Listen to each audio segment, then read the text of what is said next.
ভাৱে যেতিয়া হাকনলৈ গৈছে তেওঁলোকৰ মুখৰ মাতবিলাক নাইকিয়া হ'ল। মই সদায় শুনি আহিছিলোঁ ৰনোজ পেগুৰ মুখত, ডাক্তৰ ৰনোজ পেগু, ৰনোজ দা, মোৰ মৰমৰ ৰনোজ দা, মোৰ ৰনোজ দাৰ মুখত মই সদায় শুনি আহিছিলোঁ যে মিচিংসকলৰ কাৰণে 6 শিডিউল পাবই লাগিব। মই জন্মৰ দিনটোৰ পৰা শুনি আহিছিলোঁ। মই যেতিয়া হাইস্কুলত পঢ়ি আছিলোঁ তেতিয়াও শুনিছিলোঁ যে মিচিংসকলৰ মুক্তিৰ একমাত্ৰ পথটো হ'ল জনজাতি হিচাপে তেওঁলোকক ষষ্ঠ অনুসূচীৰ স্বায়ত্ব শাসন। যিদিনাই ভুৱন পেগুৱে যিদিনাই বিজেপি দলত যোগদান কৰিলে, এটা দিনো মই শুনা নাই এতিয়ালৈকে, এটা দিনো মই এতিয়ালৈকে শুনা নাই যে মিচিং জাতিক ষষ্ঠ অনুসূচীৰ অন্তৰ্ভুক্ত কৰিব লাগে বুলি আজিৰ দিনটোত ৰনোজ পেগু আৰু ভুৱন পেগুৰ মুখত মই কোনোদিন শুনা নাই। আৰু যদি মই এই কথাটো কোৱাৰ কাৰণে মই যদি মিচিং জাতিৰ শত্ৰু হওঁ, তেতিয়াহ'লে মইতো শত্ৰু হয়।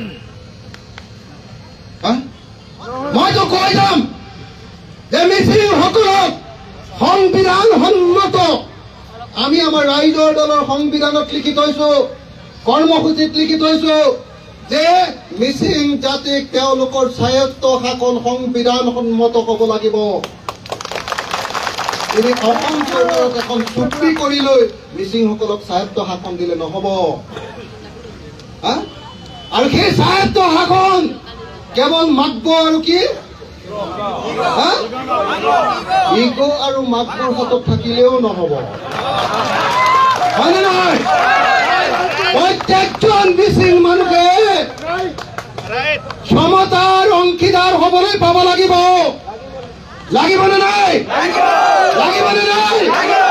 প্ৰত্যেকজন মিচিং মানুহে অনুভৱ কৰিবলৈ পাব লাগিব যে এইখন অসমত মোৰ লিগাং সুৰক্ষিত। প্ৰত্যেকজন মিচিং মানুহে অনুভৱ কৰিব লাগিব যে মোৰ এইখন অসমত এই যি মাৰফলা, এই মাৰফলাক প্ৰত্যেকজন অসমীয়াই সন্মান কৰে।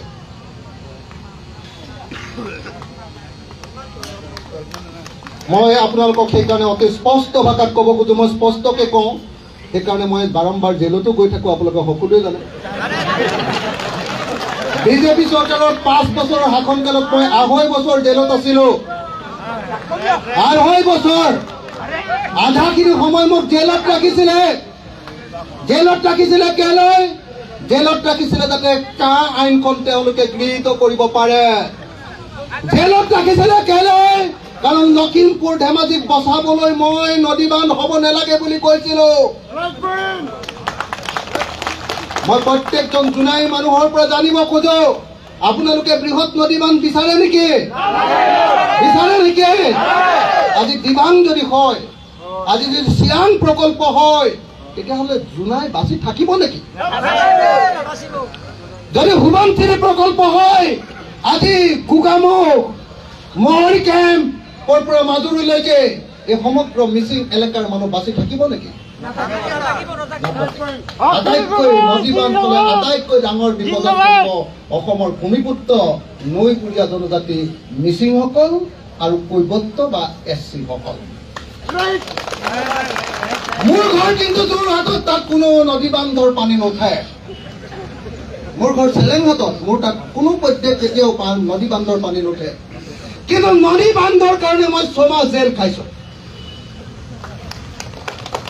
আৰু সেই একেই নদীবান্ধৰ আন্দোলনত থকা ডাক্তৰ ৰনোজ পেগুৱে, যাৰ লগত মই একেলগতে আন্দোলন কৰিছিলো, সেই ৰনোজ পেগুৱে যিটো বিজেপি দলত যোগদান কৰিলে, তেওঁ নিজৰ মিচিংসকলৰ নিজৰ যিটো আঞ্চলিক দল, জাতীয় দল, নিজৰ দলটোক মাৰি পেলালে। সেই বিজেপি দলে এতিয়া যেতিয়া মিচিংসকলক মাৰিবৰ কাৰণে নদীবান্ধ বনাইছে, এতিয়া ৰনোজ পেগুৱে কয় যে নদীবান্ধটো বেয়া বস্তু নহয়।